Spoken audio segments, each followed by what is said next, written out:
इस मामले में पुलिस ने जब प्रेस नोट जारी किया तब उस अधिकारी का नाम भी नहीं लिखा जिसने आरोपी पर गोली चलाई। बाद में जानकारी मिली कि गोली चलाने वाले का नाम पुलिस इंस्पेक्टर संजय शिंदे है, जो अतीत में निलंबित पूर्व पुलिसकर्मी प्रदीप शर्मा के साथ काम कर चुके हैं। प्रदीप शर्मा को एनकाउंटर स्पेशलिस्ट के रूप में जाना जाता था। एक जानकारी और है, संजय शिंदे को एक बार एक आरोपी को भगाने के मामले में सस्पेंड किया जा चुका है, लेकिन 2014 में मुंबई पुलिस ने संजय शिंदे को फिर से बहाल कर दिया था। ट्विटर पर भी माहौल बनाया जा रहा है कि एनकाउंटर कर सही किया गया। ऐसे कई ट्वीट आपको मिल जाएंगे जिनमें लिखा जा रहा है कि महाराष्ट्र में कांग्रेस, एनसीपी और शिवसेना उद्धव ठाकरे ने अक्षय शिंदे के एनकाउंटर को फेक कहा है।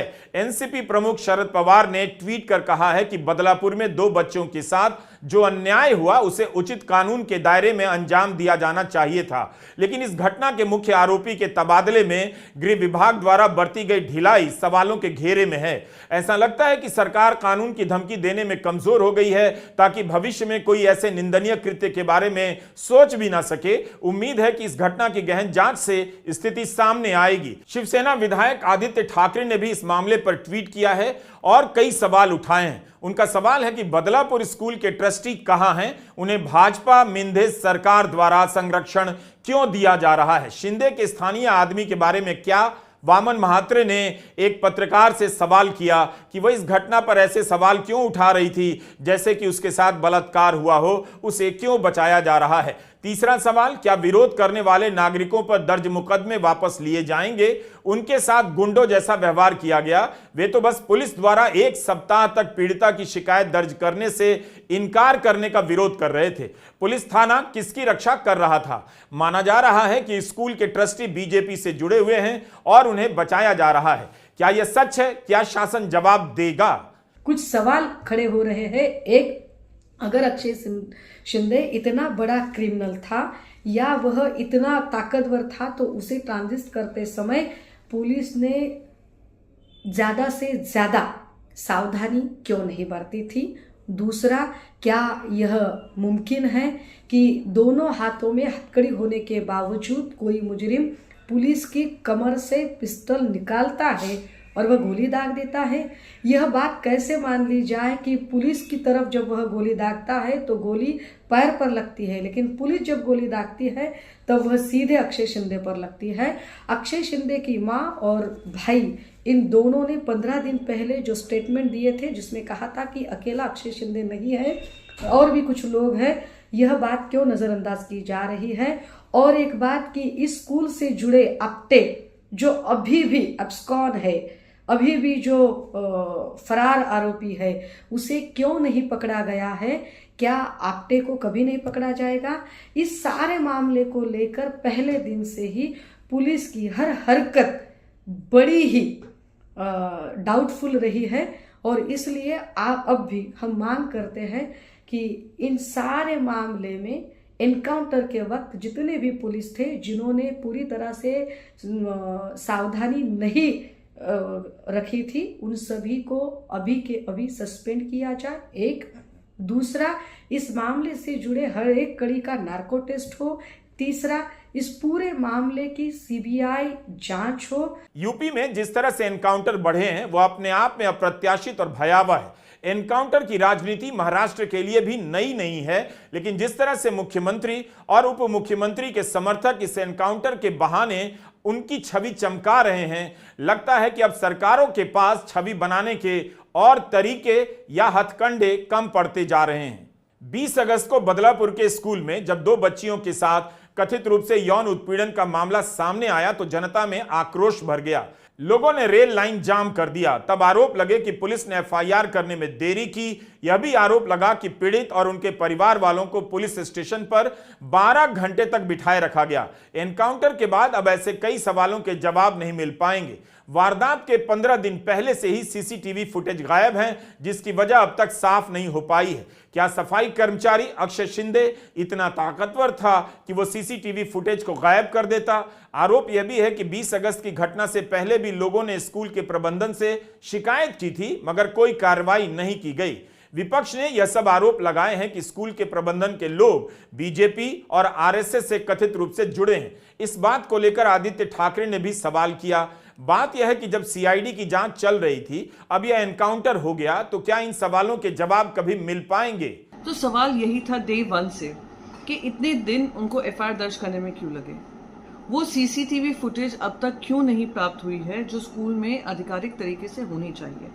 वो जो दो मुख्य आरोपी और हैं जो भारतीय जनता पार्टी से जुड़े हुए हैं, स्कूल के ऑफिस बेरर्स हैं, वो अब तक कैसे गायब है।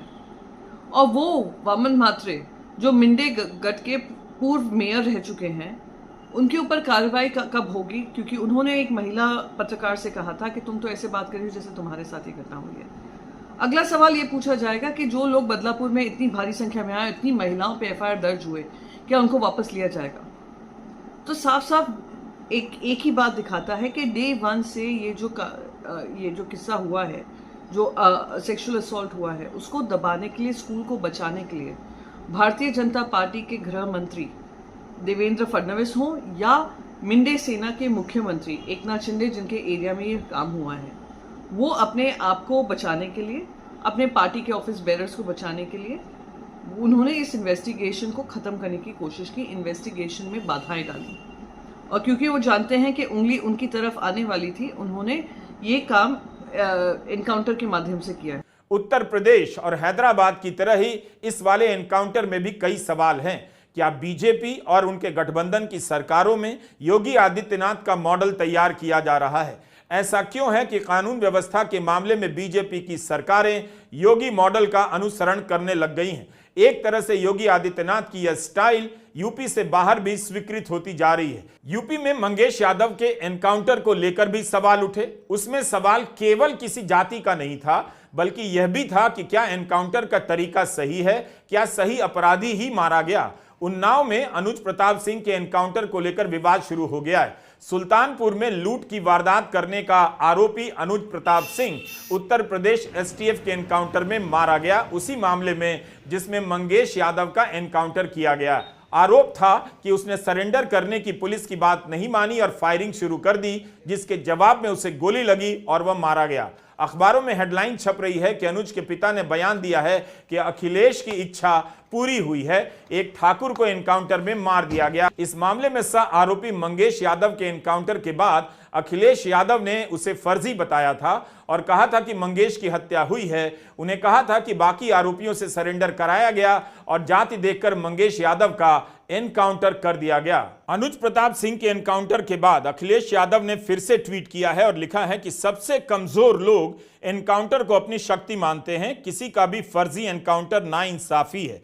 हिंसा और रक्त से उत्तर प्रदेश की छवि को धूमिल करना उत्तर प्रदेश के भविष्य के विरुद्ध एक बड़ा षड्यंत्र है। आज के सत्ताधारी जानते हैं कि वो भविष्य में फिर कभी वापस नहीं चुने जाएंगे, इसलिए वो जाते जाते उत्तर प्रदेश में ऐसे हालात पैदा कर देना चाहते हैं कि उत्तर प्रदेश में कोई प्रवेश निवेश ही ना करे। उत्तर प्रदेश की जागरूक जनता ने जिस तरह लोकसभा चुनाव में भाजपा को हराया है, भाजपाई उसी का बदला ले रहे हैं। जिनका खुद का कोई भविष्य नहीं होता, वही भविष्य बिगाड़ते हैं, निंदनीय है। एक एनकाउंटर को सही ठहराने के लिए दूसरा एनकाउंटर नहीं किया जा सकता है। जब भी राजनीति एनकाउंटर को सही ठहराने लग जाए, सीना फुलाने लग जाए, तब जरूर पीछे हटकर सोचा कीजिए कि क्या एनकाउंटर को मान्यता मिलनी चाहिए। एनकाउंटर के सवाल को लगातार नजरअंदाज किया जा रहा है। सभी को पता है कि इस देश में इतने एनकाउंटर की जांच कौन करेगा, लेकिन इस काम में वर्दी में अपराधी बनते जाएंगे। न चाहते हुए भी पुलिस के अफसरों के हाथ खून से रंग जाएंगे और यह उनके लिए भी अच्छा नहीं होगा। एनकाउंटर संस्कृति से भले उनका कोई बिगाड़ ना सके नौकरी में, मगर जिंदगी की शांति मिट जाएगी। किसी को गलत तरीके से मारकर शाम के वक्त घर लौटना कुछ तो उनके दिमाग पर असर करेगा ही। यही वो बेचैनी है जिसे पुलिस अधिकारी किसी से साझा भी नहीं कर पाएंगे। क्या पुलिस के अफसर अपराधी का जीवन जीने के लिए तैयार हैं? यह सवाल उन्हें भी खुद से पूछना चाहिए। नमस्कार, मैं रवीश कुमार।